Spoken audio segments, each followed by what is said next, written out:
Setelah Istana Negara kebobolan memasukkan Idrus dan Markonah, pasangan tukang becak dan PSK yang mengaku raja dan ratu, 12 tahun kemudian pejabat tinggi negara kembali kena tipu oleh rakyat jelata.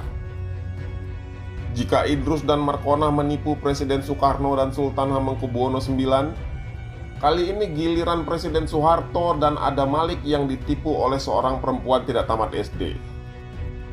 Orang itu bernama Cut Zahara Fona, perempuan asal Aceh yang mengaku janin yang dikandungnya bisa mengaji, melafazkan ayat-ayat suci Al-Quran. Sebelum bertemu Soeharto dan Adam Malik, Zahara sudah sangat viral pada masa itu. Kabar tentang janinnya yang bisa mengaji itu menggegerkan masyarakat. Kabar ini pertama kali diberitakan oleh harian Pos Kota pimpinan Harmoko, kemudian juga harian Merdeka. Kabar ini terus-menerus diberitakan oleh media-media nasional itu. Akibatnya tentu menggemparkan Indonesia dan bahkan dunia internasional. Orang-orang lalu beramai-ramai menemui Cut Zahara untuk menyaksikan keajaiban tersebut. Masyarakat bahkan rela antre untuk menempelkan telinganya ke perut si ibu demi mendengarkan suara sang janin. Ditambah lagi dengan pemberitaan massal di media massa semakin menambah heboh berita ini. Ada janin bisa mengaji. Masyarakat awam, ulama hingga pejabat tinggi kena prank keajaiban janin kandungan Cut Zahara Fona. Seperti dipaparkan Mukhtar Lubis di kolom Indonesia Raya edisi 5 Januari 1971, orang yang membawa Cut Zahara ke Istana Presiden adalah Brigjen Bardosono, asisten pribadi Soeharto.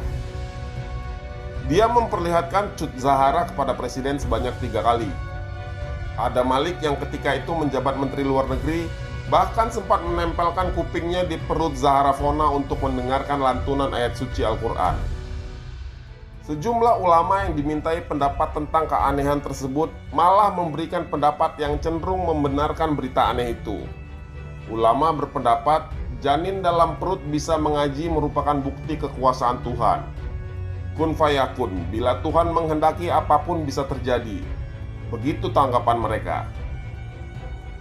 Buya Hamka, Ketua Majelis Ulama Indonesia, juga memberi pendapat serupa. Buya Hamka sebenarnya meragukan ada janin dalam perut yang bisa mengaji. Dia sebenarnya tidak percaya. Buya Hamka hanya memberi reaksi saat ditanya wartawan. Dia mengatakan jika Tuhan menghendaki apapun bisa terjadi. Janin yang bisa mengaji itu tidak hanya menggegerkan Indonesia. Bahkan Perdana Menteri Malaysia waktu itu, Tengku Abdul Rahman Putra, turut termakan bualan Cut Zahara ini.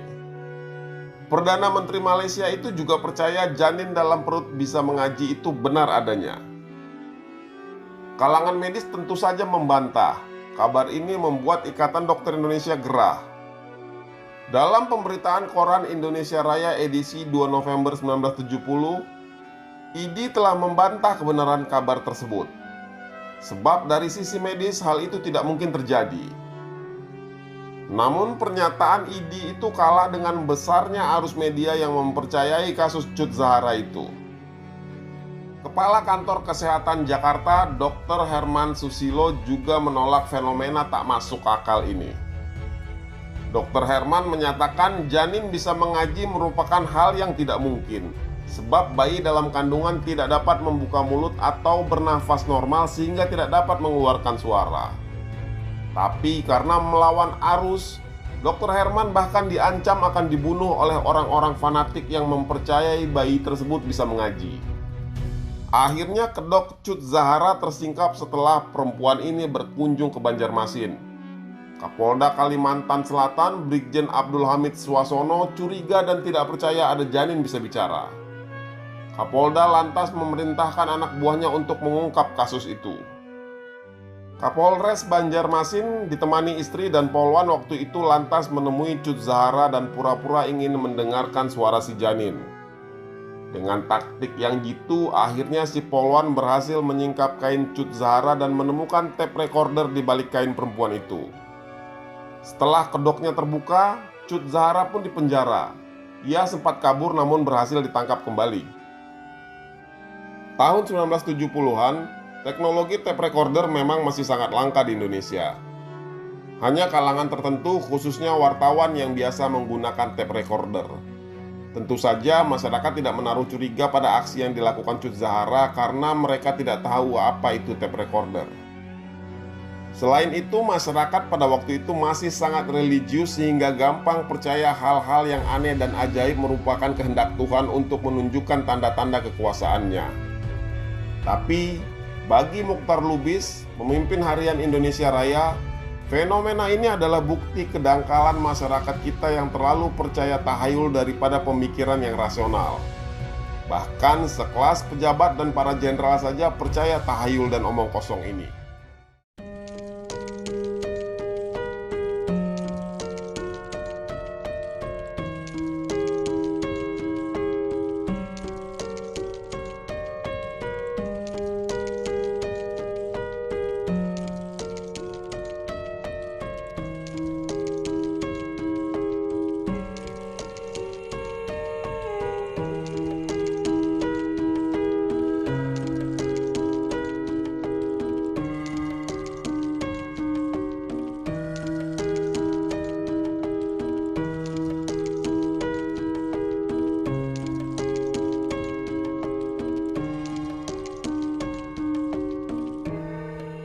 Sebelum menikahi Ratna Sari Dewi alias Naoko Nemoto, Presiden Soekarno dikabarkan pernah menikahi wanita Jepang lainnya.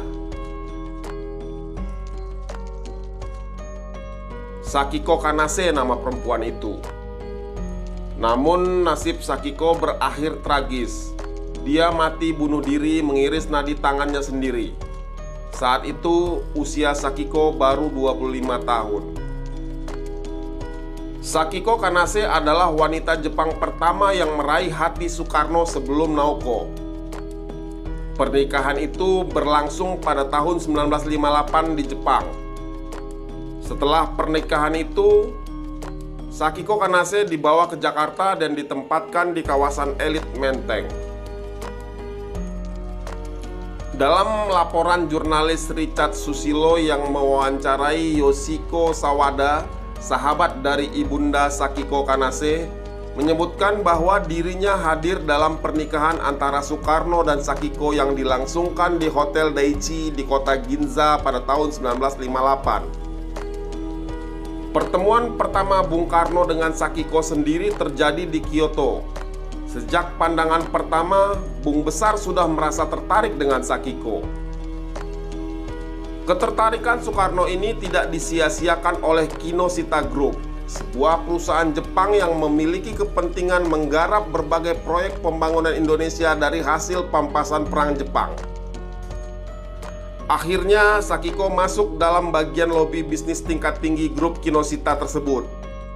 Soekarno menikahinya dan kemudian memboyong Sakiko ke Jakarta. Saat di Jakarta itulah Sakiko masuk Islam dan diberi nama Indonesia oleh Soekarno menjadi Saliku Maesaro. Selama di Jakarta, ia terdaftar sebagai guru privat salah satu anak karyawan perusahaan Jepang Kinoshita Trading Company. Dia akrab dipanggil Bu Guru Basuki. Seiring waktu berjalan, Soekarno yang sangat sibuk mengurusi soal pampasan perang masih rutin bolak-balik ke Jepang. Saat itulah Soekarno bertemu dengan Naoko Nemoto yang kelak menjadi istrinya dan berganti nama menjadi Ratna Sari Dewi Soekarno. Adalah Kubo Masao, bos dari Tonichi Trading Company, orang yang mengenalkan gadis cantik berusia 19 tahun itu kepada Soekarno. Dan Soekarno pun lantas kembali jatuh cinta. 2 kali Naoko bertemu Soekarno di Hotel Imperial sebelum Soekarno pulang ke Indonesia. Setelahnya, Soekarno dan Naoko berbalas surat dan kemudian Soekarno mengundangnya ke Indonesia. Menurut Aiko Kurosawa, seorang sejarawan Jepang, Naoko ternyata juga merupakan bagian dari lobi Tonichi Trading Company, saingan Kinoshita Group dalam perebutan proyek-proyek bisnis di Indonesia.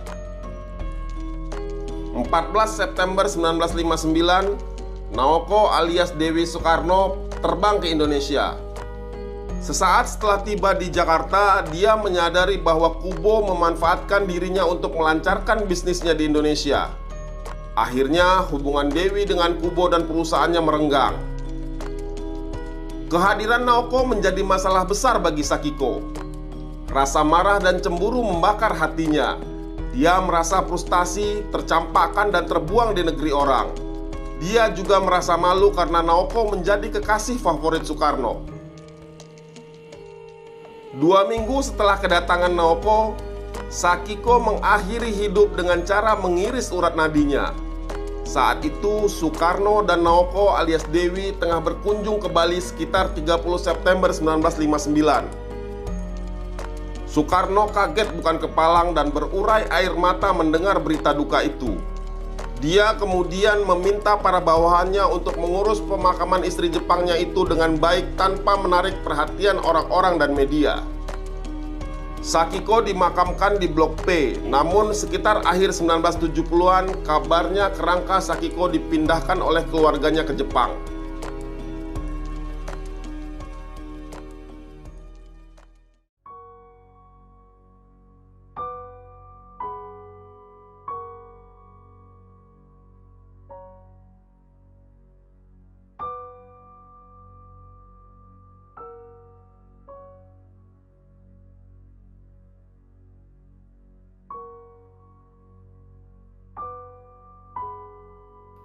Berabad-abad cerita tentang sosok Mulan, seorang legenda prajurit tempur perempuan yang menyamar menjadi lelaki, terus diceritakan secara turun-temurun. Legenda Mulan ini berasal dari Ballad of Mulan, sebuah puisi Tiongkok kuno berlatar dinasti Wei Utara yang berkuasa antara tahun 386 Masehi hingga 534 Masehi. Meski tidak diketahui apakah kisah ini nyata atau fiksi, tetapi yang jelas cerita tentang Mulan menjadi legenda karena mengisahkan tentang keberanian seorang perempuan turun ke medan peperangan, menyamar menjadi laki-laki demi menggantikan ayahnya yang sudah tua. Kisahnya telah menginspirasi banyak orang selama ratusan tahun, dan bahkan telah difilmkan oleh Disney sebanyak 2 kali dalam bentuk animasi dan live action. Tapi tahukah Anda bahwa kisah patriotisme Mulan ini pernah terjadi di negeri ini? Dan ini bukanlah kisah fiksi. Kisah ini benar nyata pernah terjadi di sini saat perjuangan revolusi Indonesia. Patriot hebat itu bernama Te Sin Nio, seorang perempuan keturunan Tionghoa dari Wonosobo. Berbeda dengan kisah Mulan yang akhirnya menjadi pahlawan besar, kisah nyata Te Sin Nio adalah kebalikannya. Kisah hidupnya berakhir nestapa. Awalnya Sin Nio berperan di bidang logistik dan persenjataan saat revolusi. Setelah menjadi bagian di logistik, dia kemudian dipindahkan ke bagian perawat. Tapi keinginan hati Sin Nio untuk berjuang bagi tanah airnya begitu sangat kuat. Di satu sisi, dia takut dianggap tidak nasionalis karena terlahir sebagai Tionghoa. Tapi di sisi lainnya, keinginannya membela negeri yang dicintainya begitu menggebu. Dia merasa dirinya bukan hanya Tionghoa, tapi juga Indonesia. Dia ingin mengusir penjajah yang sudah menginjak-injak tanah airnya. Te Sin Nio kemudian membulatkan tekad untuk ikut menjadi tentara, tak peduli keluarganya menentang. Dia pilih angkat senjata. Dipakainya kain panjang untuk melilit dadanya, erat dan rata. Lalu dikenakannya seragam militer. Karena revolusi adalah milik para lelaki, maka jadi lelakilah dia.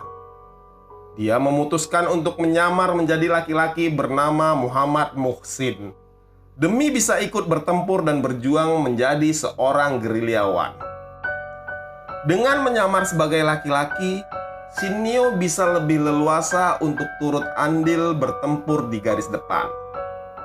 Sin Nio kemudian menjadi anggota Kompi 1 Batalion 4 Resimen 18 di bawah komando Brigjen Soekarno.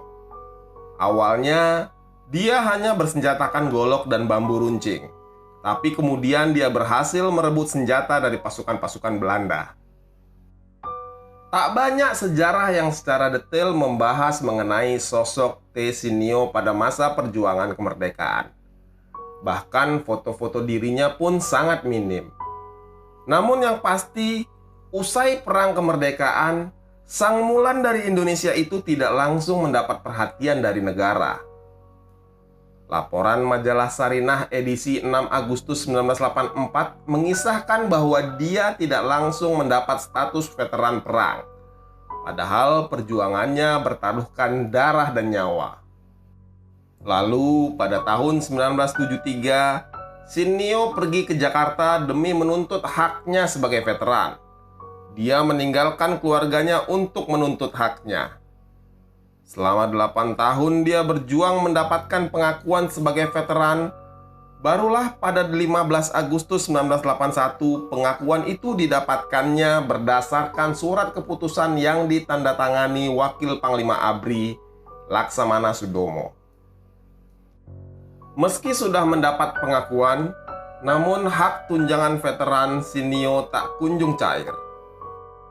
Uang pensiun sebesar Rp28.000 per bulan akhirnya baru diperolehnya beberapa tahun kemudian. Tapi uang sebesar itu tak mampu mencukupi kebutuhan hidupnya. Setelah usahanya mendapatkan pengakuan negara itu berhasil, Sinio sudah tak mau lagi kembali ke Wonosobo. Sinio juga menolak ajakan untuk hidup bersama anak-anaknya karena dia tak mau menyusahkan anak dan cucunya. Meski hidupnya sulit, tapi dia tak pernah lupa untuk tetap mengirimkan uang kepada cucunya di kampung halaman. Saya tak mau merepotkan anak cucu saya. Biarlah saya hidup sendiri di Jakarta, meski dalam tempat seperti ini. Begitu kata Sinio. Kisah hidupnya berakhir memilukan. Sinio terlunta-lunta di Jakarta. Dia tinggal di pinggir rel kereta api dekat stasiun Juanda. Rumahnya bergetar seakan hendak ambruk ketika kereta lewat. Sinio lebih memilih hidup seorang diri di Jakarta. Dia menghabiskan sisa hidupnya hingga meninggal pada tahun 1985 di usia 70 tahun. Setelah meninggal dunia, T. Sinio dimakamkan di pemakaman Layur Rawamangun. Kerabat di Wonosobo mengaku tidak mengetahui pasti apakah saat ini makamnya masih terlacak di pemakaman tersebut. Yang paling menggetarkan adalah pernyataan Sinio dalam wawancara dengan majalah Sarinah pada tahun 1984, setahun sebelum dia meninggal. Saya tidak mau merepotkan bangsa saya. Biarlah saya hidup dan mati dalam kesendirian, karena hanya Tuhan yang mampu memeluk dan menghargai gelandangan seperti saya. Semua jasa yang diberikannya untuk negeri ini tidak sebanding dengan apa yang dia dapatkan hingga akhir hayatnya. Untunglah ada anak-anak bangsa ini yang masih memberikan apresiasi tinggi kepada sang pahlawan. Pada tahun 2020, Lokapala Moba Game karya anak bangsa merilis karakter Ksatria Nio yang terinspirasi dari T. Sinio. Di Lokapala, ia memiliki julukan One Among Thousand, satu di antara 1000. Dia digambarkan sebagai wanita dengan senjata senapan. Dalam Lokapala dikisahkan bahwa Ksatria Nio menyaksikan dengan mata kepalanya sendiri bagaimana penjajah memperlakukan orang-orang sekitarnya dengan sangat keji. Kemudian, pada Agustus 2021, Titi Mangsa Foundation dan kawan-kawan media bersama Kemendikbud menggagas pementasan monolog Sepinya Sepi. Dalam pementasan monolog ini, T. Sinio diperankan oleh Laura Basuki. Ini adalah pertama kalinya Laura Basuki memerankan karya monolog. Dan dia berhasil dengan gemilang menghidupkan kembali karakter T. Sinio, sang Mulan yang terlupakan.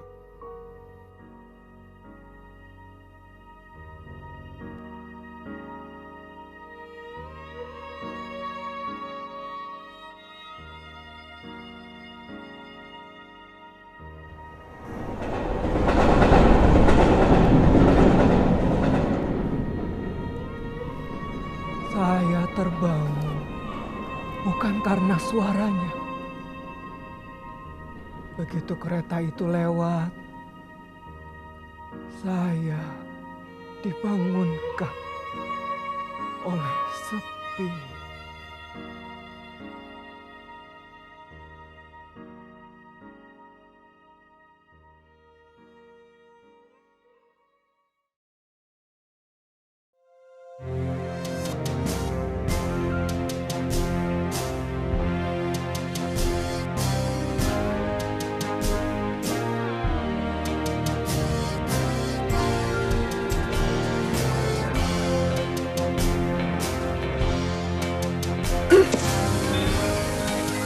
Urip, mau kemana?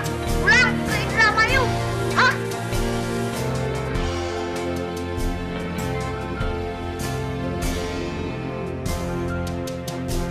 Mei 1946, Menteri Pertahanan Amir Syarifuddin, Panglima Besar Sudirman, dan Kepala Intelijen Badan Istimewa Zulkifli Lubis membentuk Badan Rahasia Negara dan Unit Khusus Field Preparation atau FP.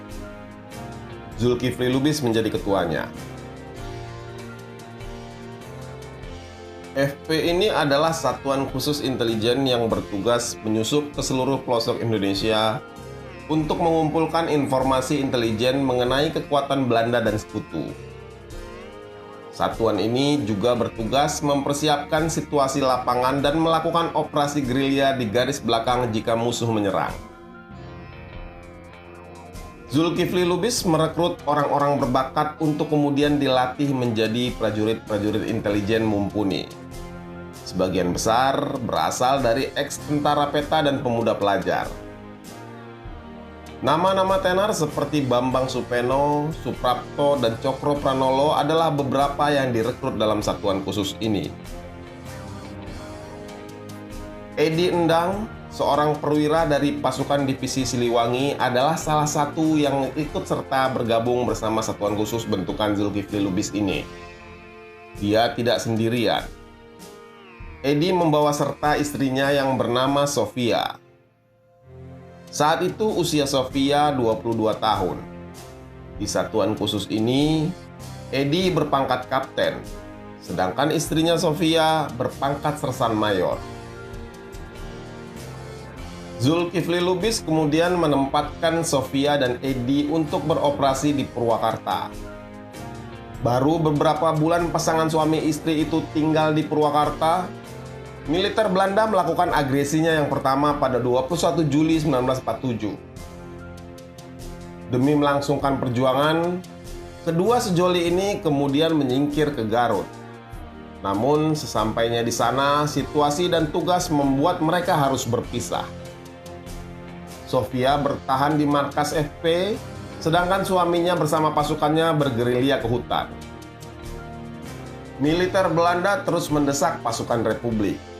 Kondisi tersebut membuat Sofia harus membakar semua dokumen penting milik suaminya, termasuk surat keterangan bahwa dia adalah istri dari Kapten Edi.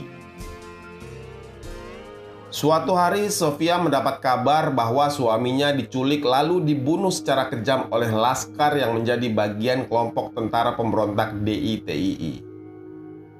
Peristiwa itu terjadi di Kampung Bungur, Desa Samida pada 23 Oktober 1947. Yoyo Dasrio, jurnalis sekaligus seniman asal Garut yang kenal baik dengan Sofia, menceritakan hasil penelusurannya tentang kematian suami Sofia itu. Saat dieksekusi, Edi dimasukkan ke dalam keranjang bambu lalu ditusuk-tusuk bambu runcing. Dalam kondisi sekarat, ia kemudian dihanyutkan ke Sungai Cimanuk. Sofia sangat terpukul menerima kabar kematian sang suami. Kemudian dengan membawa anak-anaknya dan menyamar sebagai istri seorang tukang minyak tanah, Sofia lantas masuk ke kota Bandung. Saat itu Bandung sudah dikuasai Belanda. Dia dan anak-anaknya kemudian tinggal bersama orang tua almarhum Kapten Edi, dan kemudian membuka warung nasi kecil-kecilan.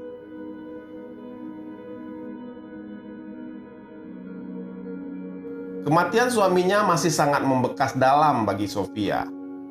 yang kemudian membuat dia memutuskan untuk keluar dari dinas ketentaraan.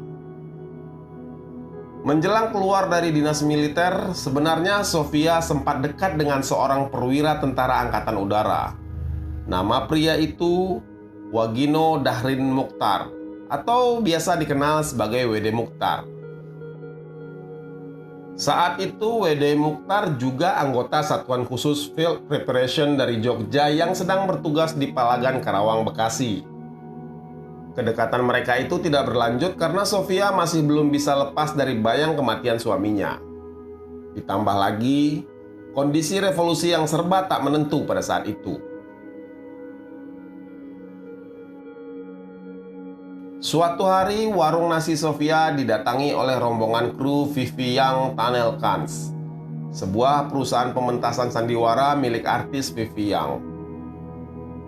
Setelah makan di warung tersebut, para kru ternyata merasa cocok dan memutuskan untuk makan di situ selama pentas di Bandung berlangsung. Tak disangka-sangka, suami dari Vivi Young, yaitu Nyo Seong Seng, mengenal Sofia dan kemudian mengajaknya untuk ikut berakting bersama perusahaannya. Sofia kemudian menerima tawaran tersebut dan berangkat ke Jakarta. Selama tinggal di Jakarta, Sofia 2 kali ikut menjadi pemain sandiwara. Rupanya banyak yang menyukai akting dari wanita muda asal Bandung ini. Penampilan ciamik Sofia dalam berbagai pementasan membuatnya dilirik para produser pementasan sandiwara pada zaman itu. Pada Desember 1948, aktor kenamaan Ramli Rashid mengajaknya bergabung dengan Tan Wong Bros Film yang saat itu sedang menyiapkan film Air Mata Mengalir di Citarum. Ketika film ini edar tayang, banyak kawan-kawan seperjuangan Sofia ikut bangga sekaligus terharu. Terharu karena jalan cerita film Air Mata Mengalir di Citarum itu mirip sekali dengan kisah hidup Sofia dan suaminya, Kapten Edi. Sejak saat itu, namanya kemudian semakin berkibar di dunia perfilman. Sofia didapuk sebagai pengganti aktris beken zaman itu, Miss Rukiah, yang meninggal dunia beberapa tahun sebelumnya. Namanya semakin melejit saat dia diperistri oleh Eswaldi, lelaki Indo-Jerman yang berprofesi sebagai sutradara sekaligus pelawak. Sofia sukses membintangi ratusan film Indonesia. Sofia terhitung aktris yang jenius. Selain bermain sebagai bintang film, dia juga mempelajari teknik penyutradaraan, kamera, dan penataan gambar yang semua itu dipelajarinya secara otodidak. Sofia akhirnya tak hanya dikenal sebagai pemain film, tapi juga sutradara dan pimpinan produksi. Film pertama yang disutradarinya adalah film Badai Selatan pada tahun 1960. Film ini mendapat penghargaan khusus pada Festival Film Berlin tahun 1963. Dan yang tak disangka, film Badai Selatan mempertemukan kembali Sofia dengan WD Mukhtar, sang perwira Auri yang ternyata ikut terjun pula ke dunia film. Tapi saat itu hubungan keduanya tak lebih sebagai sahabat dan mitra kerja saja, karena Sofia masih memiliki suami. Tahun 1962, Eswaldi meninggal dunia. Setahun kemudian, WD Mukhtar melamar Sofia dan diterimanya. Sejak itulah, Sofia menabalkan dirinya sebagai Nyonya WD Mukhtar, atau lebih dikenal sebagai Sofia WD.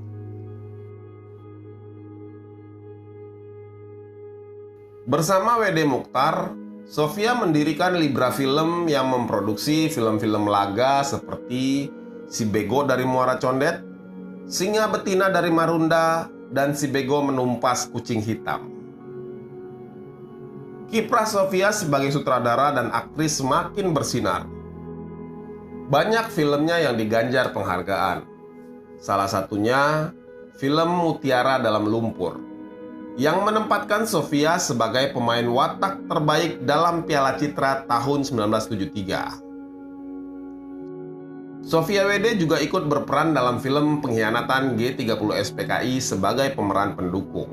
tindakan yang telah dilakukan di Jakarta terhadap Dewan Jenderal akan diikuti oleh tindakan-tindakan di seluruh Indonesia yang ditujukan kepada kaki tangan dan simpatisan-simpatisan Dewan Jenderal yang ada di daerah-daerah.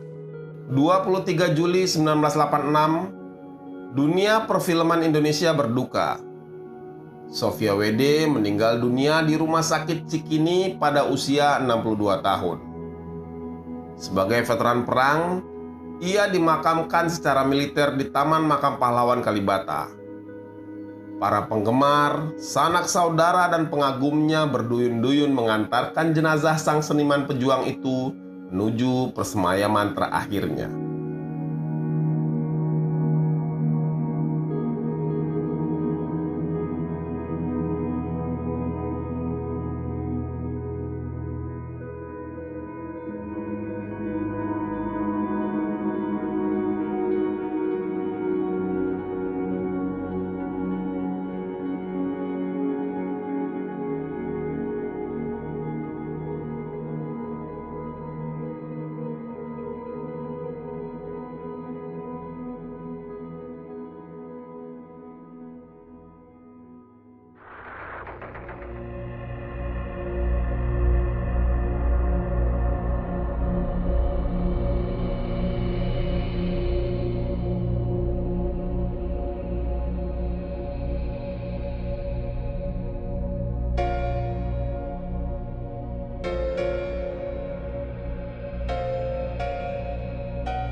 Pada suatu pagi di tahun 1946, markas Panglima Divisi Siliwangi, Kolonel Abdul Haris Nasution di Jalan Kepatihan, Bandung, didatangi seorang perempuan muda.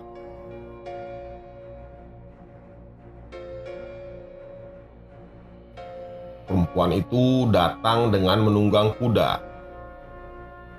Tanpa banyak cakap, perempuan muda itu langsung masuk ke dalam markas dan menemui Nasution. Kemudian, dia meletakkan sebuah bungkusan ke atas meja sang panglima. Nasution yang kaget kemudian semakin terperanjat begitu membuka isi bungkusan yang dibawa serdadu perempuan itu. Di dalam bungkusan itu, nampak sepenggal kepala perwira muda Gurkha yang masih segar, lengkap dengan pita-pita tanda kepangkatannya. Perempuan muda yang memenggal kepala perwira Gurkha ini adalah Susilawati. Dia adalah prajurit Mojang Bandung yang tergabung dalam Laskar Wanita Indonesia atau LASWI. Kisah ini diceritakan oleh Jenderal Nasution dalam bukunya Memenuhi Panggilan Tugas Jilid 1, Kenangan Masa Muda. Sejak kejadian itulah Nasution menjadi paham bahwa para Mojang Bandung sangat pemberani, militan, dan nekat. Sebelumnya, para pejuang di Bandung sempat jengah dan meremehkan kehadiran para laskar perempuan yang ikut bertempur di medan perang. Para pejuang lelaki menganggap bahwa laskar wanita hanya akan merepotkan saja di medan pertempuran. Tapi, Susilawati membuktikan bahwa LASWI mampu bertempur dengan ganas, bahkan bisa mengalahkan pasukan Gurkha, tentara bayaran yang di dunia terkenal sangat kuat, sadis, dan tak kenal takut itu. Susilawati sendiri kemudian secara sukarela terkadang menjadi pengawal Nasution dalam setiap kegiatan divisi Siliwangi. Selain Susilawati, ada seorang laskar perempuan yang tak kalah garang dan terkenal sebagai tukang penggal kepala Gurkha. Namanya Willy Sukirman. Dalam buku Saya Pilih Mengungsi, Pengorbanan Rakyat Bandung untuk Kedaulatan, yang menceritakan tentang patriotisme peristiwa Bandung Lautan Api, dikisahkan cerita tentang Willy Sukirman ini. Ketika bertempur, Willy mengamuk bagai harimau betina yang terluka. Dia sering merasa tidak sadarkan diri saat berperang. Dia secara tiba-tiba selalu berhasil masuk ke garis depan peperangan. Willy sering berkelahi satu lawan satu dengan tentara Gurkha. Berbekal pedang kecil di tangannya, dia selalu berhasil bertarung melawan tentara Gurkha yang bersenjatakan kurki, pisau lengkung senjata khas tentara asal Nepal itu. Dan dia selalu berhasil memenggal kepala musuhnya. Dia selalu tak sadar ketika memenggal kepala musuh. Tiba-tiba darah sudah mengalir di tangannya dan kemudian teman-teman di sekelilingnya berteriak histeris menyemangati. Kisah pertarungan Willy yang paling terkenal adalah pertarungan satu lawan satu dengan tentara Gurkha di dekat jembatan viaduk. Ada dokumentasi berupa sebuah koran di Museum Brawijaya yang memperlihatkan foto Willy. Sosoknya tampak sebagai gadis yang masih sangat muda, berkulit putih dan sangat cantik. Susilawati dan Willy adalah maung bikang atau harimau betina. Begitu julukan yang diberikan bagi para kombatan Laswi yang tak kenal takut ini. Selain mereka berdua, ada banyak lagi nama-nama anggota Laswi yang menggentarkan para tentara sekutu dan Belanda. Salah satunya adalah komedian legend Radmi B29. Radmi tidak hanya sukses di dunia hiburan. Sebelum terjun ke dunia hiburan, dia adalah seorang petempur yang tergabung dalam Laswi di Batalion D Brigade 16 Citarum, Jawa Barat. Pangkatnya Sersan II. Laskar Wanita Indonesia atau Laswi dibentuk pada 12 Oktober 1945 oleh Sumarsi Subiati. Anggotanya terdiri dari para gadis remaja yang sebagian besar adalah pelajar, juga ibu rumah tangga dan para janda. Tak hanya di Bandung, anggota Laswi juga tersebar di beberapa daerah di Jawa Barat seperti di Ciamis dan Banjar. Pembentukan Laswi ini dimaksudkan untuk membantu para kaum pria berjuang di garis depan maupun garis belakang. Sebelum terjun ke kancah perang, para anggota Laswi dilatih secara fisik dan mental seperti latihan baris berbaris, cara menggunakan senjata, taktik gerilya, kepalang merahan, dan bahkan intelijen. Ada kisah menarik dari Sumiarsi Subiati, sang pendiri Laswi ini.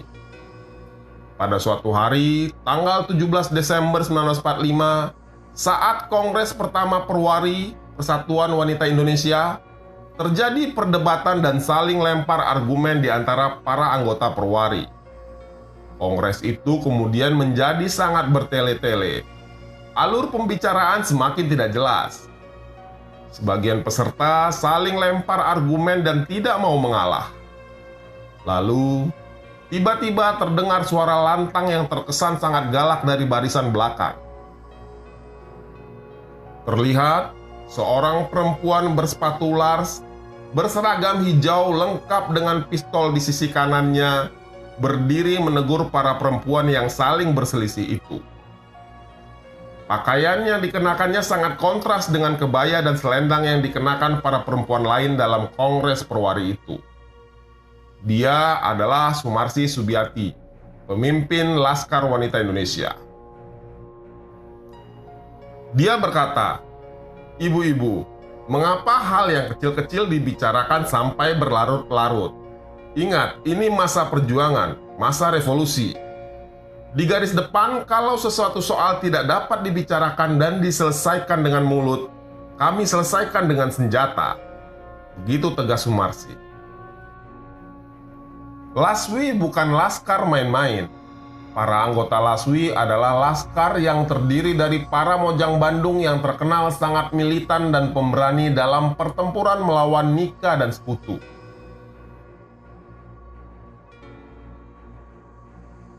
Ini adalah foto yang diambil oleh fotografer pejuang Frans Mendur.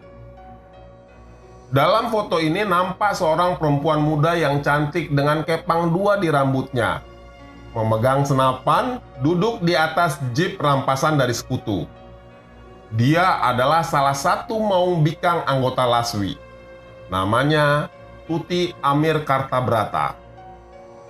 Tuti adalah kader militer Husin Wangsaat Maja, instruktur militer TKR di Bandung. Kelak, Husein menjabat sebagai wali kota Bandung periode 1978-1983. Saat itu usia Tuti baru 15 tahun. Di mana-mana anak-anak muda mengangkat senjata dan pekik merdeka kerap terdengar setiap saat di sudut-sudut kota Bandung. Gema proklamasi kemerdekaan Republik Indonesia pada 17 Agustus 1945 telah membangkitkan semangat revolusi pemuda-pemudi di Bandung. Berbekal semangat perjuangan itu, Tuti ingin bergabung dalam perjuangan melawan sekutu. Awalnya, Tuti tidak diizinkan oleh orang tuanya bergabung dengan Laswi. Tapi dia pergi diam-diam kemudian bergabung dengan laskar pimpinan Sumarsih Subiati itu. Dan akhirnya, sang komandan mengetahuinya.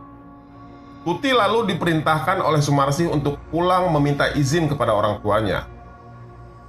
Dengan ditemani Nani Sumarni, salah satu kawannya yang sudah resmi menjadi anggota Laswi, Tuti kemudian menemui orang tuanya untuk kembali meminta izin. "Saya ancam orang tua saya. Jika tidak diizinkan, maka saya akan meledakkan granat yang ada di saku celana saya." Begitu kenang Tuti dalam sebuah wawancara. Takut dengan ancaman itu, orang tua Tuti pun akhirnya luluh juga. Padahal sebenarnya yang dikantongi Tuti hanya sebuah mangga. Setelah bergabung dan bertempur bersama Laswi, Tuti kemudian diangkat menjadi Kepala Brigade 1 Laswi. Ada beberapa peristiwa paling berkesan yang tak pernah dilupakannya seumur hidup. Salah satunya adalah ketika dia ikut mengatur arus pengungsi yang akan keluar dari kota Bandung pada tanggal 24 Maret 1946. Tuti menyaksikan banyak orang yang dia kenal dan sayangi berada di antara ribuan pengungsi saat peristiwa heroik Bandung Lautan Api itu terjadi. Dia sedih karena orang-orang itu terpaksa harus menjadi pengungsi perang dan berkorban harta benda demi harkat dan martabat Republik Indonesia yang mereka cintai.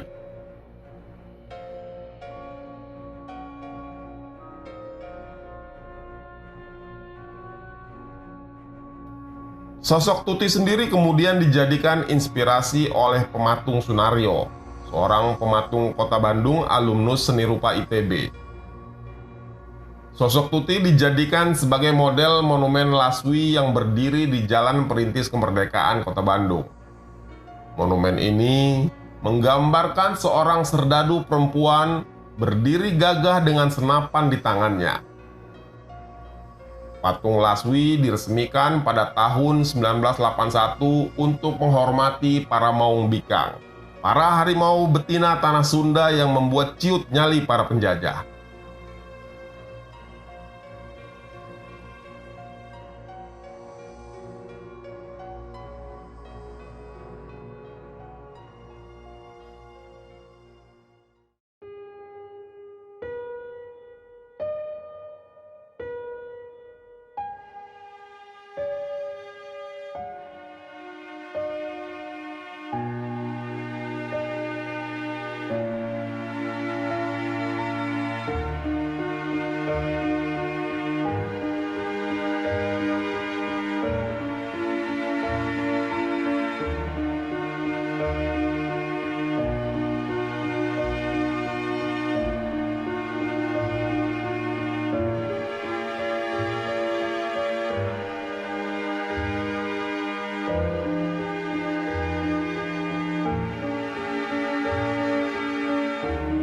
Tahun 1950-an, siapa yang tak kenal dengan Titin Sumarni?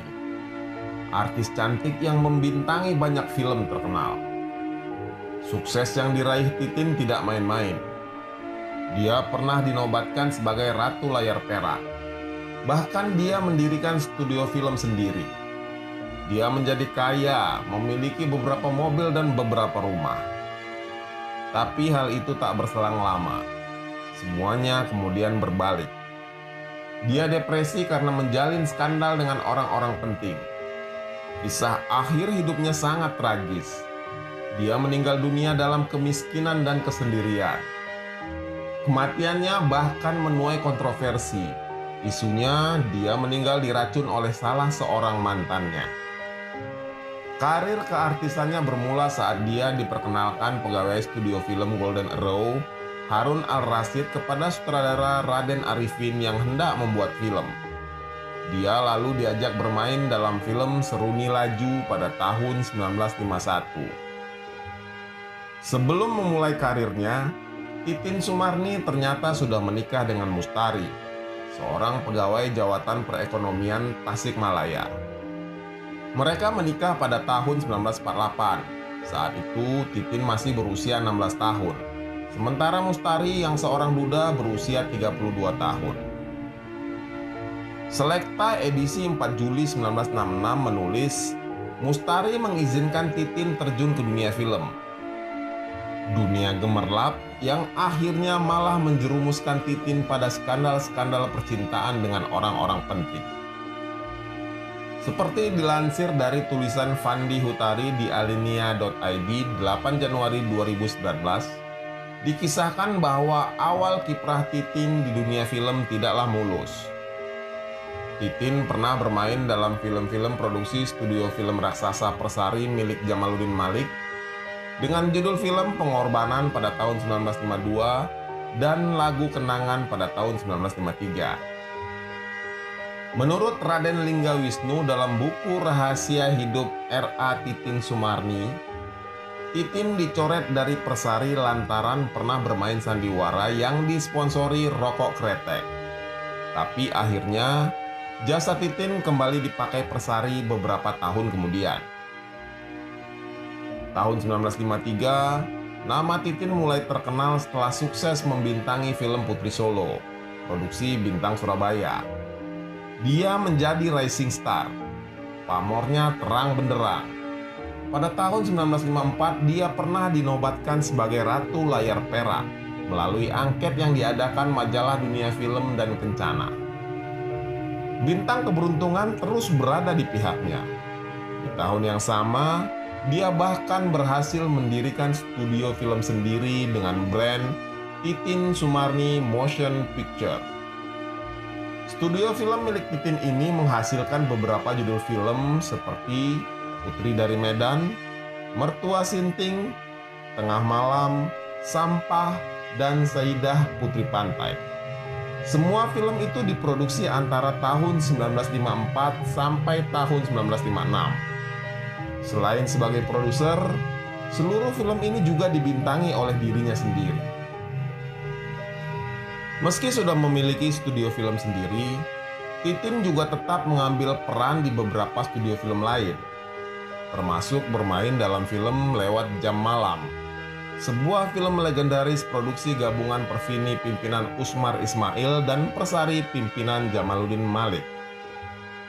Di puncak karirnya, Titin memiliki banyak sekali penggemar, terutama kaum lelaki.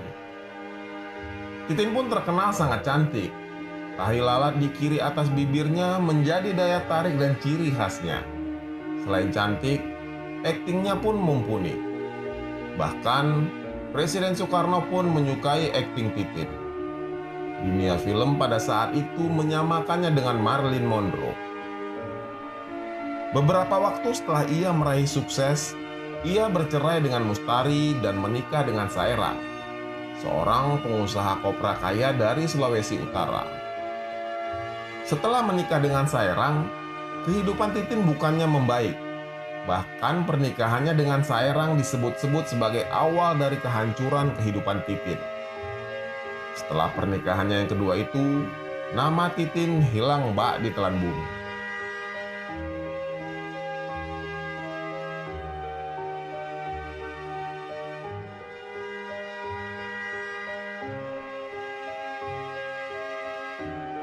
Tiga tahun kemudian, warga di kota Bandung dihebohkan oleh seorang perempuan cantik berusia sekitar 27 tahun yang berjalan tanpa tujuan seperti orang linglung.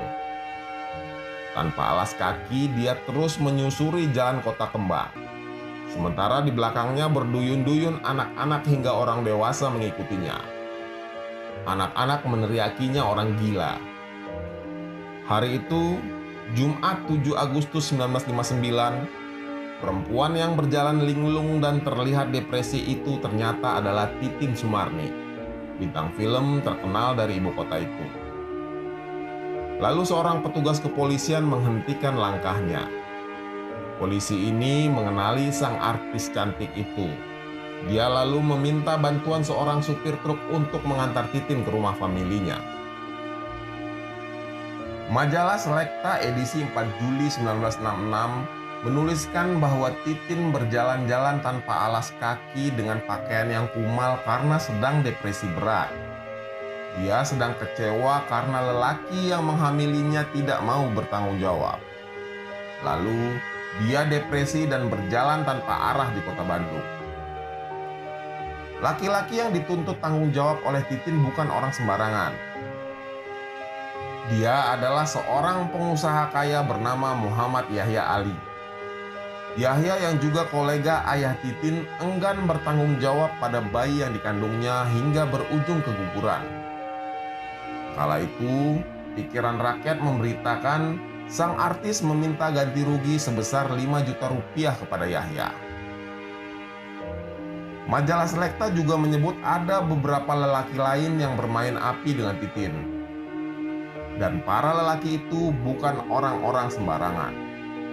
Nama-nama yang disebut mulai dari pengusaha, pejabat, sampai kepala kepolisian daerah. Titin memiliki 5 orang putra.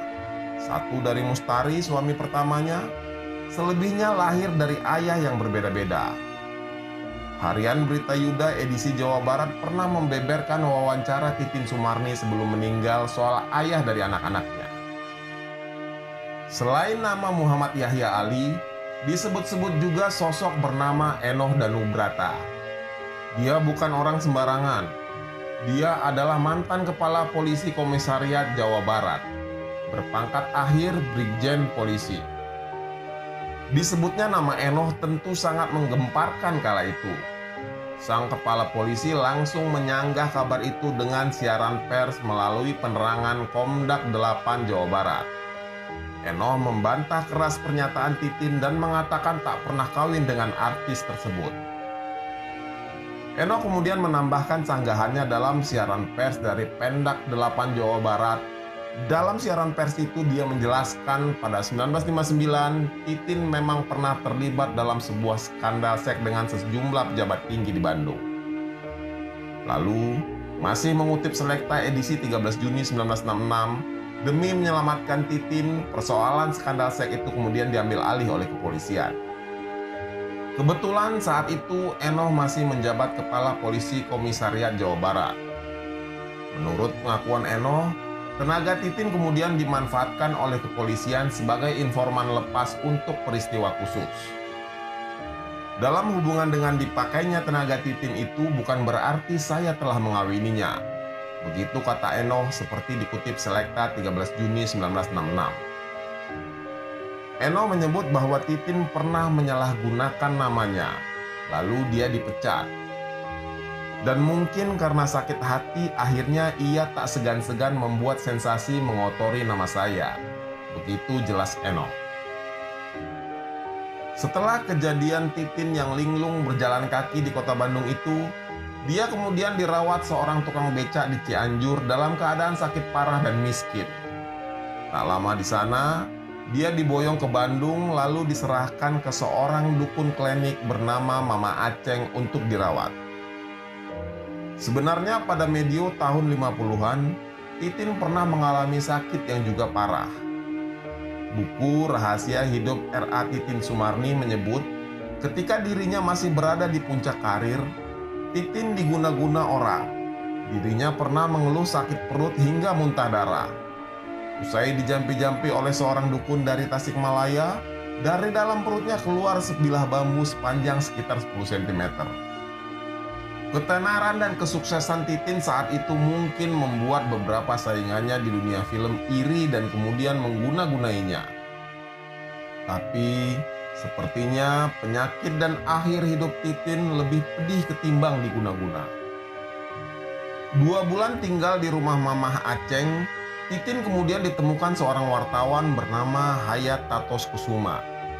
Lalu dibantu seorang perempuan bernama Sri Budiono, Titin dilarikan ke rumah sakit Advent. Pada 13 Mei 1966 malam, Titin meninggal dunia.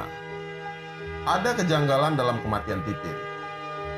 Hayat, sang wartawan berita Yuda yang menemani Titin hingga akhir hayatnya, menyatakan aktris cantik itu wafat bukan karena penyakit yang dideritanya. Koran Minggu Pagi edisi 15 Mei 1966 menuliskan bahwa Dr. Benyamin Kasupit yang merawat Titin mengatakan bahwa kondisi Titin berangsur-angsur membaik setelah seminggu dirawat di rumah sakit itu. Bahkan dia sudah bisa berjalan-jalan di sekitar kamarnya.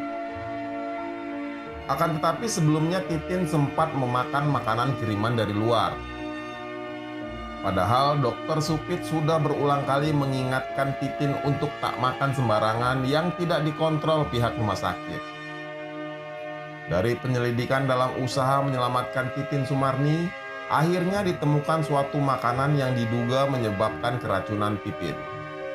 Makanan tersebut ternyata ketan hitam yang dikirim seseorang yang tidak dikenal. Begitu tulis koran Minggu Pagi 15 Mei 1966. Tapi kurang dari 12 jam Dr. Supit mengatakan hal itu, dia kemudian buru-buru meralat. Menurut Selekta edisi 13 Juni 1966, ralat itu dilakukan usai datang AKP 1 Muhammad Saleh dari Dinas Reserse Kriminal Akri Kobes Bandung. Saleh menyelidiki keterangan sang dokter. Lantas, tak lama kemudian keluar pengumuman resmi yang secara tak langsung meralat keterangan dokter bahwa kematian Titin Sumarni bukan karena keracunan, tapi akibat komplikasi antara penyakit lama yang dideritanya dengan serangan buang air besar terus-menerus. Keterangan resmi itu pun mengakhiri polemik kematian Titin. Perkaranya ditutup. Menurut catatan wartawan berita Yuda Hayat, selama Titin dirawat di rumah sakit Advent, tidak ada seorang pun yang datang mengakui sebagai sanak familinya dan ikut bertanggung jawab. Tetapi Titin pernah menceritakan bahwa ia adalah keturunan dari Sumedang. Ibunya R.A. Sarimanah dari Sumedang dan ayahnya dari Salak. Titin wafat di usia 38 tahun dalam keadaan kesepian dan miskin. Tanpa kelima putranya dan tanpa seorang pun lelaki yang pernah berhubungan dengannya.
Tahun 2010, bintang film panas asal Jepang, Maria Ozawa bermain di sebuah film Indonesia berjudul Menculik Miyabi.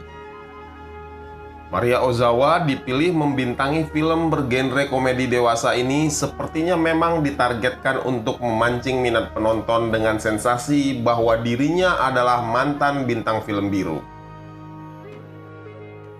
Sebenarnya jauh sebelum itu, tepatnya 81 tahun sebelum Maria Ozawa bermain di film Indonesia, ada sebuah perusahaan film yang melakukan hal serupa.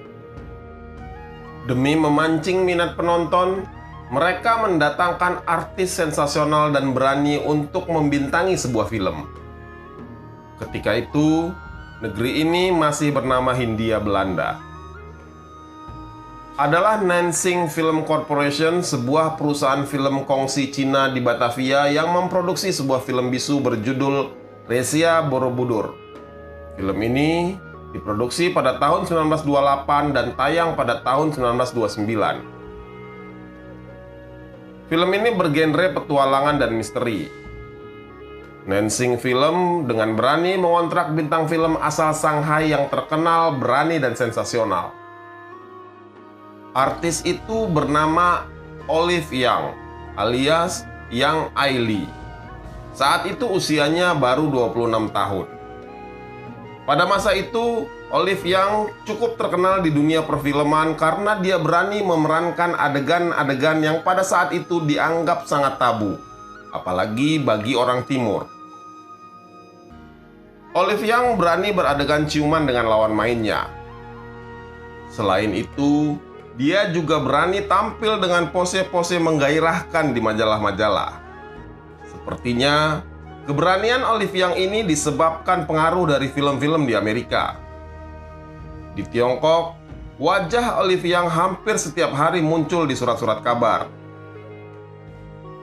Dalam film Rahasia Borobudur yang diputar pada bulan Juni 1929 itu, Olive Young berani menampilkan kemolekan tubuh dengan berkostum mirip bikini.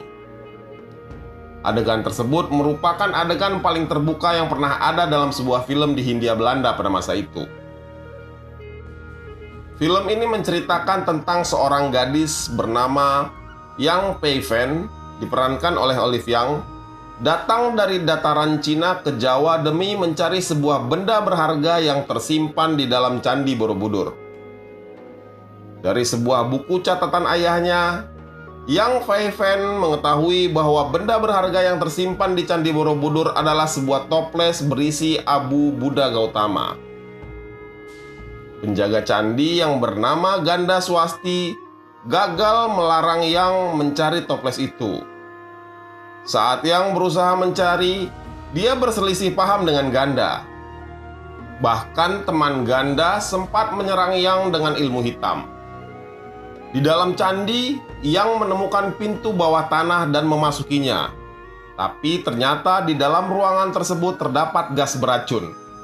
Untunglah Ganda si penjaga candi menyelamatkannya dan menceritakan bahwa ia berutang nyawa pada ayah Yang karena telah menyelamatkannya dari seorang bandit 30 tahun sebelumnya. Yang akhirnya membatalkan pencarian abu tersebut dan menjalani hidup sebagai penjaga candi bersama Ganda. Begitulah alur cerita film Rahasia Borobudur itu. Di film ini, Olive Young dibayar sebesar 2.000 gulden per bulan selama kontrak berjalan. Jumlah yang sangat mahal pada masa itu. Tapi honor besar sang bintang sensual ini berbanding terbalik dengan kesuksesan filmnya. Film ini gagal di pasaran. Film ini dianggap tidak logis dan kualitas gambarnya pun sangat buruk. Para penontonnya juga menyebut film ini sebagai film brengsek karena adegan sensual Young. Kwe Tae Hoi, kritikus film yang juga seorang jurnalis, menyebut banyak adegan yang tidak realistis dan masuk akal dalam film ini. Dia mempertanyakan bagaimana seorang gadis Sumatera menemukan buku berbahasa Cina atau bagaimana Yang bisa berkomunikasi dengan orang Jawa yang tidak bisa berbahasa Mandarin. Film Rahasia Borobudur ini adalah film pertama dan terakhir dari Nansing Film Corporation. Perusahaan film ini bangkrut setelah film Rahasia Borobudur dirilis. Hasil dari pendapatan film ini tidak mampu menutupi biaya produksi yang angkanya sangat fantastis. Honor Olive yang begitu sangat besar memberatkan mereka. Belum lagi diketahui bahwa Nansing Film dengan berani membangun sebuah studio yang sangat luas di Mangga Besar, Batavia. Mereka terlalu percaya diri bahwa film Rahasia Borobudur akan menghasilkan pundi-pundi gulden dengan membawa artis panas. Padahal pada kenyataannya, film itu tidak laku di pasaran. Setelah film Rahasia Borobudur gagal, Olive Young kemudian mencoba peruntungan di Hollywood. Tapi dia diketahui hanya mendapat peran-peran kecil di film-film Hollywood yang dibintanginya. Pada tahun 1930, dia bermain dalam film Trailing Trouble, produksi Hood Gibson Production. Kemudian di tahun 1931, dia ikut dalam film garapan Fox Film Corporation berjudul The Man Who Came Back. Dia berperan sebagai pembantu dalam film ini. Sepertinya namanya tidak masuk dalam kredit title. Tahun 1932, Olive bermain dalam film The Mask of Fu Manchu. Di film ini, dia menjadi seorang penyanyi. Namanya juga tidak masuk dalam kredit title di film ini.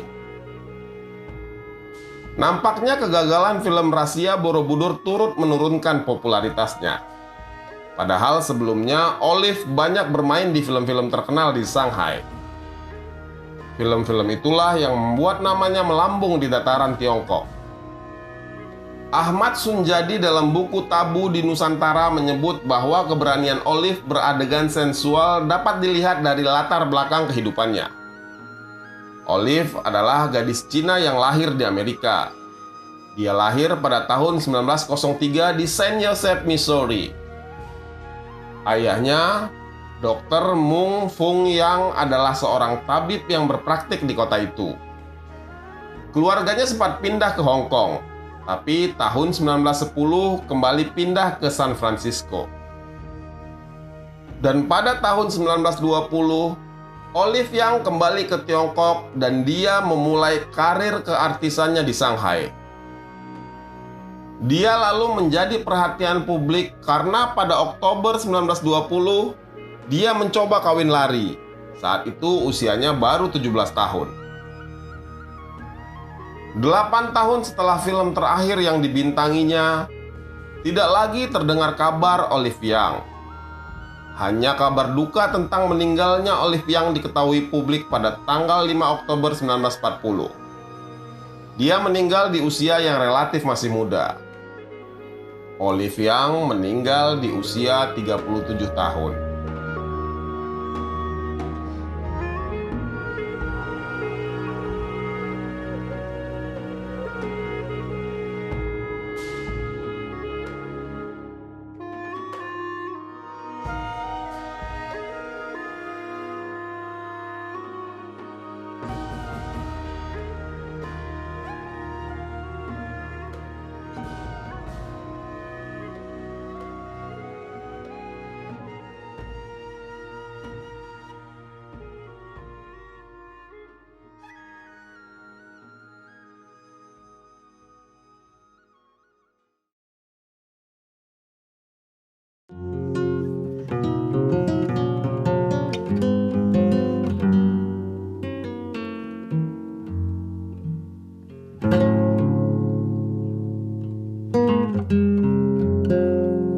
Tahun lalu, seorang wanita bernama Matahari tercatat dalam sejarah dunia sebagai legenda mata-mata yang luar biasa. Media menjulukinya sebagai The Great Woman Spy atau Ratunya Mata-Mata. Hidup Matahari berakhir tragis di ujung bedil tentara Prancis yang mengeksekusi mati dirinya. Bahkan setelah itu, tak ada keluarga yang mengklaim jasadnya. Kemudian tubuh Matahari berakhir di meja praktek Fakultas Kedokteran. Sementara kepalanya disimpan di Museum Anatomi Paris.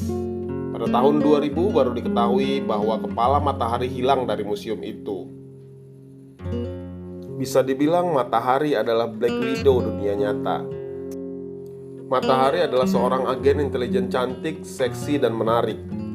Jerman memakai jasanya untuk menyusup ke Perancis pada Perang Dunia Pertama. Menjual kemolekan tubuhnya, Matahari sukses menjadi agen ganda untuk kedua negara itu.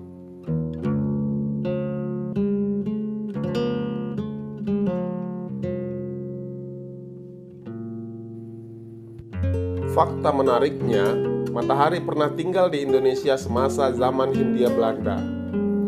Ia mengaku sebagai seorang keturunan terpandang di Jawa dan mengklaim sebagai putri Jawa. Dia juga mengaku dilatih seni tari yang sakral pada usia sangat muda yang kemudian menjadi modalnya sebagai penari erotis untuk pejabat pemerintah dan para pemimpin militer Eropa. Padahal sesungguhnya dia belajar tarian Jawa saat tinggal di Ambarawa mengikuti suaminya, Kapten Rudolf McLeod, seorang perwira militer Belanda yang ditugaskan di Hindia Belanda. Matahari terlahir dengan nama Margaretha Zelle pada 7 Agustus 1876 dari pasangan pengusaha minyak Belanda yang sukses. Matahari tumbuh sebagai remaja bertubuh tinggi dengan payudara yang kecil namun memiliki tubuh eksotis. Namun ayahnya bangkrut pada tahun 1889 dan ini mengubah kehidupannya secara drastis. Orang tuanya bercerai, ibunya meninggal, dan dia dikeluarkan dari sekolah calon guru taman kanak-kanak karena skandal tak senonoh dengan kepala sekolahnya. Pada usia 19 tahun dia menikah dengan Kapten Rudolf yang kemudian membawanya ke Hindia Belanda. Hidup di Hindia Belanda tak membuatnya bahagia. Anak lelakinya meninggal karena sebuah insiden, dan kemudian dia bercerai dengan suaminya yang gemar mabuk dan main perempuan. Matahari kemudian kembali ke Eropa. Dia tinggal di Paris. Pada tahun 1903 di kota ini, Matahari mulai mendapat pekerjaan sebagai pemain sirkus.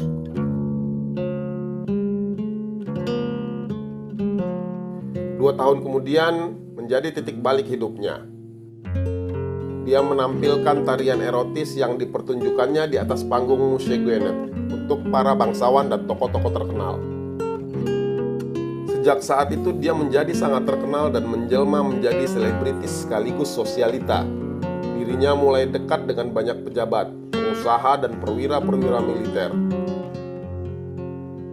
Dia memiliki hubungan intim dengan banyak orang-orang penting dan bahkan jadi simpanan putra mahkota Jerman pada saat itu. Saat menjadi penari telanjang di Berlin, Matahari dikabarkan direkrut agen rahasia Jerman. Selain jadi mata-mata Jerman, Matahari juga direkrut menjadi mata-mata Prancis.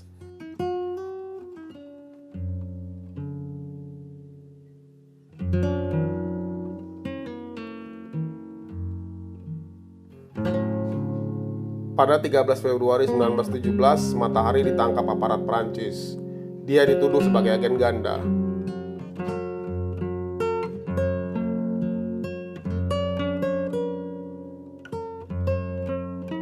Banyak sejarawan yang menilai bahwa dia hanya dikorbankan karena Prancis memerlukan kambing hitam untuk menjelaskan kepada publik tentang kegagalan mereka dalam perang. Dia menjadi kambing hitam yang sempurna karena moralnya yang buruk sehingga mudah dicap sebagai orang jahat.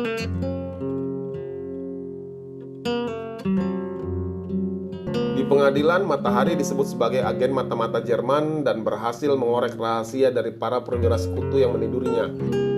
Bukti-bukti yang diperlihatkan menunjukkan bahwa dia sejatinya adalah agen ganda dan kemungkinan mati sebagai kambing hitam.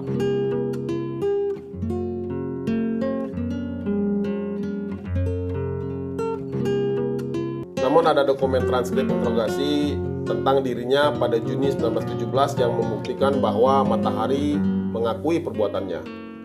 Kepada jaksa yang memeriksanya, Matahari mengaku telah direkrut Jerman sebagai mata-mata pada 1915 di Den Haag.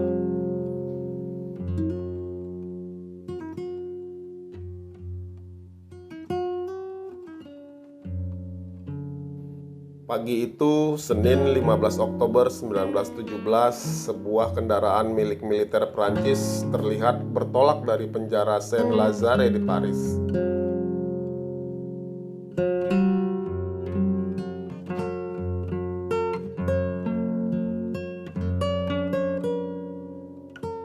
Kendaraan militer itu mengangkut dua biarawati, pengacara, dan Matahari yang mengenakan jubah panjang dan topi lebar.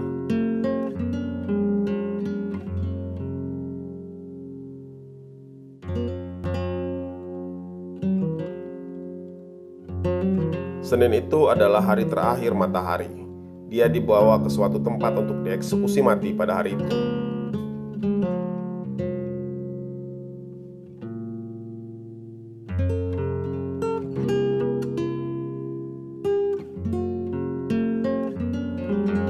Matahari terlihat berjalan tenang, kemudian diikatkan di sebuah tiang.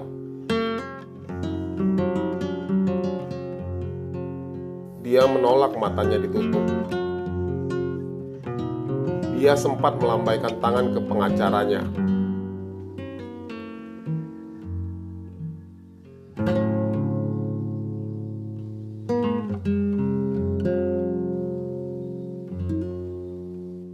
Kemudian terdengar suara letusan senjata.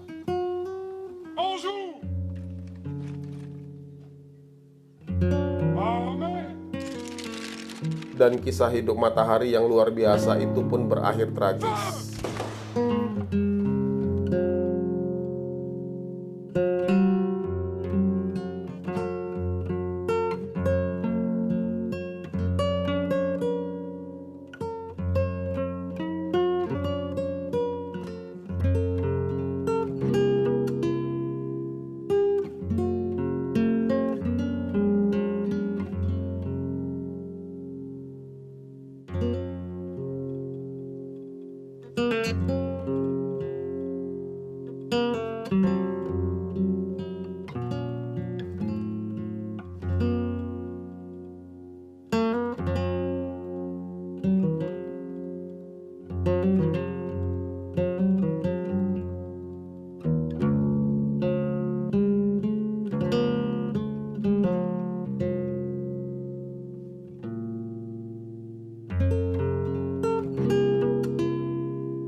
Marice van Oort. Di awal abad 20, nama ini sangat termasyhur di Hindia Belanda. Perempuan si pemilik nama memiliki reputasi mentereng sebagai tokoh kriminal kelas atas di Hindia Belanda. Penipuan dan prostitusi sering disebut-sebut sebagai keahliannya. Gosip tentang kejahatannya menyebar dari koran-koran hingga mulut ke mulut. Korban dari perempuan cantik ini adalah para pejabat, para pengusaha seperti pemilik toko, pemilik hotel, dan pedagang-pedagang besar. Koran-koran di Hindia Belanda memberitakan tentang reputasi kelam Marice ini. Mereka menjulukinya sebagai Een slechte vrouw, atau seorang perempuan yang sangat buruk. Ahmad Sunjadi dalam buku Bukan Tabu di Nusantara mencatat bahwa kiprah Marice pertama kali muncul dalam berita-berita di koran-koran Hindia Belanda pada tahun 1914. Dia digambarkan sebagai seorang perempuan penuh pesona, anggun dan memiliki daya tarik tinggi untuk memikat lelaki. Modus kejahatan perempuan dengan nama lengkap Marie Elizabeth van Oort ini adalah dengan menggunakan berbagai nama palsu dan mengaku sebagai keturunan dari keluarga terhormat. Dengan cara itu, dia mulai memikat para pria. Pada awal-awal kiprahnya, Marice memakai nama Ellie Brooncase. Nama belakangnya itu diambil dari nama keluarga yang mengadopsi dirinya. Dia berkelana keliling Jawa dan tinggal di hotel-hotel kelas 1. Satu persatu pria-pria kaya mulai menjadi korbannya. Tahun 1917, di saat usianya baru 20 tahun, sang pemburu pria ini ditangkap dan dihadapkan ke pengadilan. Dia dituduh melakukan penipuan terhadap sebuah firma, seorang penjahit, dan toko pakaian di Pasar Baru di Batavia. Laporan koran-koran menyebut bahwa pengunjung sidang begitu penuh di halaman depan gedung pengadilan. Para hakim, jurusita, saksi, polisi, jurnalis, dan orang-orang yang penasaran tampak di sekeliling gedung. Saat terdakwa Marice digiring masuk ke dalam ruang sidang, orang-orang begitu terpesona. Penampilannya nampak begitu sederhana tapi penuh selera.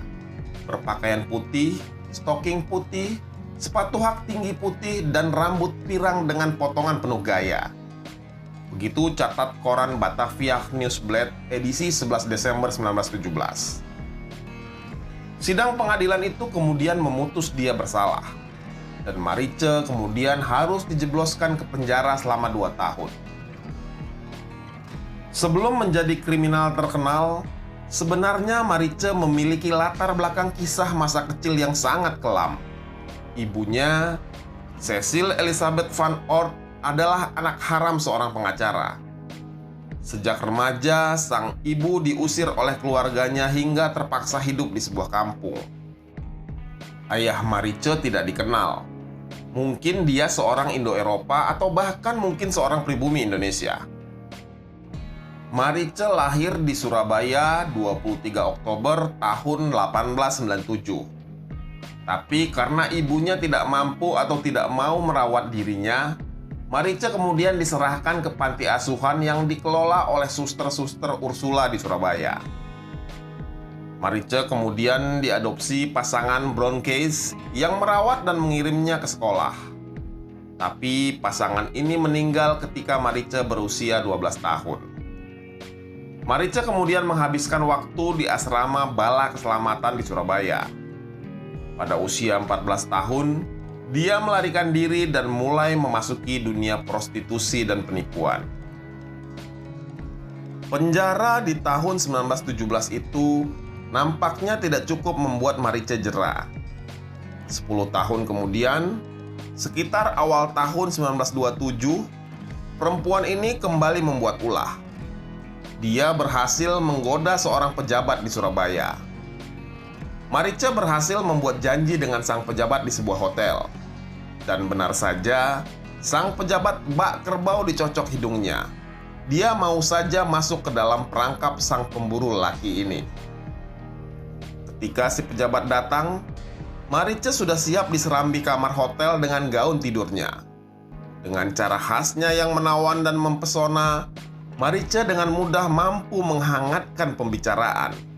Dia mengatakan akan memperkenalkan sang pejabat dengan para koleganya.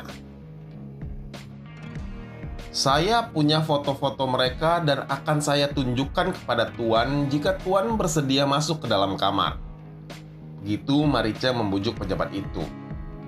Dan ketika lelaki itu sudah masuk ke kamar, Marice berkata dengan nada mengancam, "Maaf Tuan, saya terpaksa melakukan hal ini.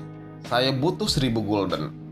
Jika tidak, Anda harus mengerti, saya akan berteriak dan orang-orang akan menemukan kita di sini. Tuan orang terhormat, punya jabatan, punya atasan dan punya istri."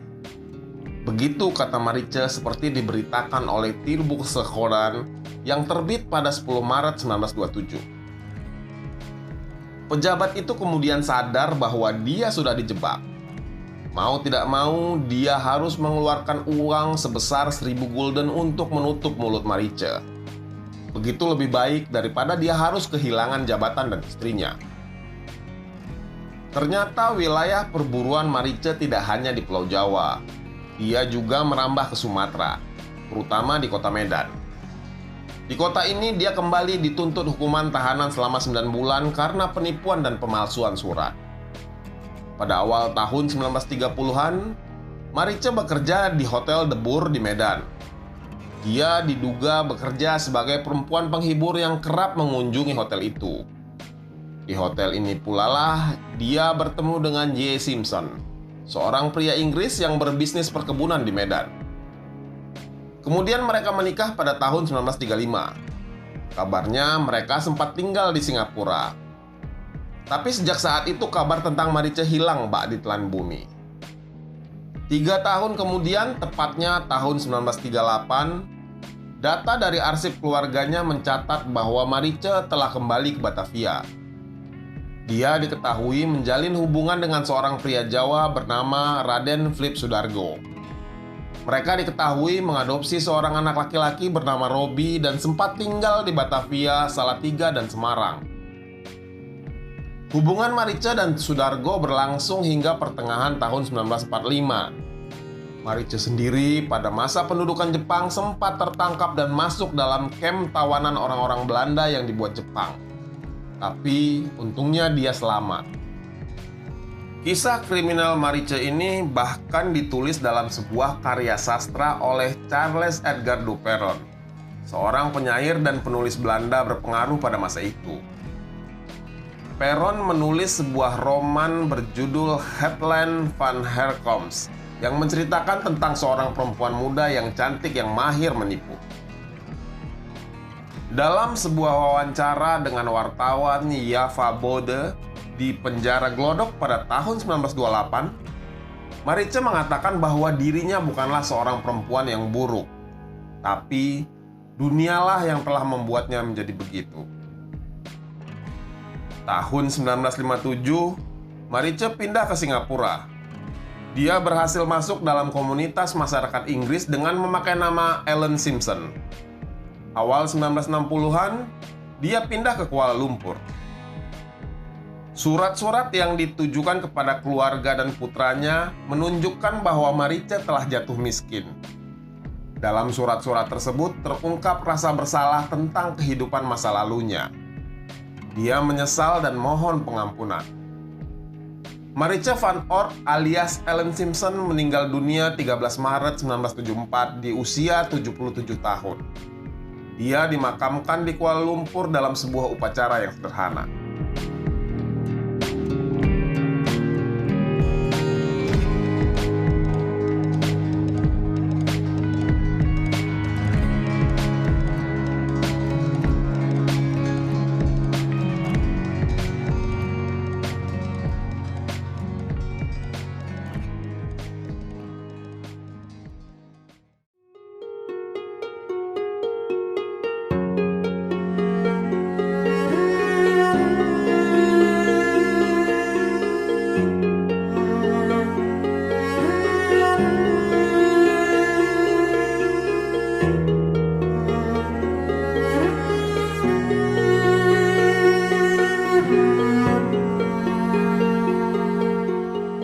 Sosoknya selalu mengundang tawa pada setiap lakon dalam film-film yang dimainkannya. Meski film-film itu tidak bergenre komedi, namun tokoh yang diperankannya selalu menghibur, kocak, dan yang pasti mewakili rakyat jelata. Pada era tahun 70-an, siapa yang tak kenal sosok satu ini? Walaupun dirinya tidak memerankan tokoh utama, tapi dia selalu menjadi bintang dalam setiap film yang dilakoninya. Dia kerap kali beradu peran dengan nama-nama beken semacam Benyamin Sueb, Koni Suteja, Ida Royani, dan beberapa nama legendaris lainnya. Namanya Radmi B29. Meski tidak memerankan tokoh utama, sosoknya adalah legenda seniman komedi yang tak terbantahkan. Dia adalah pelopor komedian wanita Indonesia. Bahkan majalah Selekta tahun 1969 menyebutkan mungkin cuma Radmi satu-satunya wanita yang terjun di bidang lawak pada waktu itu. Nama panggung Radmi B29 sendiri adalah pemberian dari Komodor Aceh Wiryadinata, salah satu pendiri Paskas, pasukan khusus Angkatan Udara. Pada tahun 60-an, Radmi kerap menghibur keluarga besar Auri di Bandung. Sang komodor yang melihat Radmi dengan tubuh yang bongsor pun nyeletuk, "Ini dia bomber kita." Bomber sendiri di kalangan Auri mengacu pada pesawat pembom B-29. Pesawat berbadan besar produksi Boeing yang sangat tersohor dan ditakuti pada Perang Dunia Kedua. Sejak saat itu, nama Radmi B-29 pun tersohor seperti pesawat tempur buatan Amerika itu. Radmi tidak hanya sukses di dunia hiburan. Sebelum terjun ke industri hiburan tanah air, dia adalah seorang pejuang. Dia adalah seorang petempur. Pangkatnya Sersan II. Dia tergabung dalam Laskar Wanita Indonesia atau LASWI pimpinan Sumarsi Subiati di Batalion D Brigade 16 Citarum, Jawa Barat. LASWI bukanlah laskar main-main. Para anggota LASWI adalah laskar yang terdiri dari para mojang Bandung yang terkenal sangat militan dan pemberani dalam pertempuran melawan Belanda maupun Inggris. Salah satu anggota LASWI yang paling terkenal adalah Susilawati. Susilawati pernah mendatangi markas Panglima Divisi Siliwangi Kolonel Abdul Haris Nasution dan melemparkan bungkusan berisi kepala tentara Gurkha yang masih segar ke meja sang Panglima. Selain bergabung dengan LASWI, Radmi B29 juga pernah masuk pasukan Serikandi dan ikut berjuang di daerah Banyumas, Jawa Tengah. Radmi juga ikut dalam barisan pasukan Siliwangi yang hijrah ke Jawa Tengah pada tahun 1948. Kemampuannya menghibur para tentara ditunjukkan saat di Demang Sari, Jawa Timur pada tahun 1949. Sayangnya, saat lagi sibuk-sibuknya Radmi menghibur para pejuang, Belanda tiba-tiba datang dan membuatnya harus bersembunyi di dalam kolam berair. Pernah suatu kali ia bertindak nekat merampas barang prajurit Belanda untuk pejuang yang bersembunyi di dalam hutan.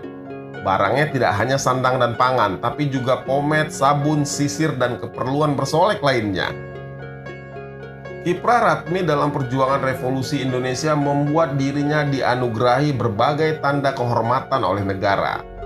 Sederet tanda kehormatan tersampir di dadanya, seperti Bintang Gerilya, Bintang Kemerdekaan 1, Bintang Kemerdekaan 2, dan Bintang Gerakan Operasi Militer 1 dan 5. Pemilik nama asli Suratmi ini lahir pada 16 Januari 1932 di Bandung dari pasangan Salimin dan Sainem. Ayahnya adalah anggota KNIL, pasukan militer Belanda berpangkat Sersan 1. Saat pendudukan Jepang, ayahnya ditawan oleh Jepang. Masa kecilnya dijalani bersama ibunya karena ayahnya meninggal dunia setelah 3 bulan ditawan oleh tentara Jepang. Ratmi yang sekolah hanya sampai kelas 3 HIS, setingkat sekolah dasar zaman Belanda, kemudian ikut pamannya yang bekerja di pabrik senjata Kiara Condong di Bandung. Ratmi kecil gemar dunia seni, terutama bernyanyi. Suaranya yang cukup bagus membuat pamannya menyuruhnya untuk belajar menyanyi di Orkes Keroncong Pabrik Kiara Condong atau Orpaki. Sebelumnya di zaman Jepang, Ratmi juga sudah ikut kelompok wayang orang Sri Surya. Dari bermusik, Ratmi kemudian menjajal dunia akting. Ia mengasah bakat aktingnya di grup sandiwara keliling Bintang Timur Surabaya yang memerankan peran-peran kocak. Setelah proklamasi kemerdekaan atau pada masa revolusi nasional, Ratmi bergabung dengan Laskar Wanita Indonesia. Setelah perang kemerdekaan reda pada tahun 1949, Ratmi keluar dari dinas militer. Setelah itu, Ratmi sempat menyambung hidup sebagai pekerja honorer di Radio Republik Indonesia dan menjadi biduan dalam Orkes Studio Bandung. Pada pertengahan 1950-an, Ratmi menjajal peruntungan di Jakarta. Dia bergabung dengan grup wayang orang Tritunggal di Kebon Kelapa. Pemimpin kelompok ini adalah Idris Indra, suami pertamanya. Tugasnya di sana sebagai penari dan pesinden. Sesekali agar memeriahkan suasana, dia juga ikut melawak. Pada tahun 1959, Ratmi bercerai dengan Idris Indra. Dia kemudian pindah lagi ke Bandung dan kembali bergabung dengan grup wayang orang. Dia juga mulai memasuki dunia film sebagai figuran lewat 2 film komedi, Si Jimat pada tahun 1960 dan Kuntilanak pada tahun 1961. Setelah itu, produksi perfilman Indonesia sedang turun karena situasi politik yang memanas, dan itu pun berimbas kepada karir Ratmi. Setelah ibunya meninggal, Ratmi kembali merantau ke Jakarta dan menetap dalam waktu yang lama.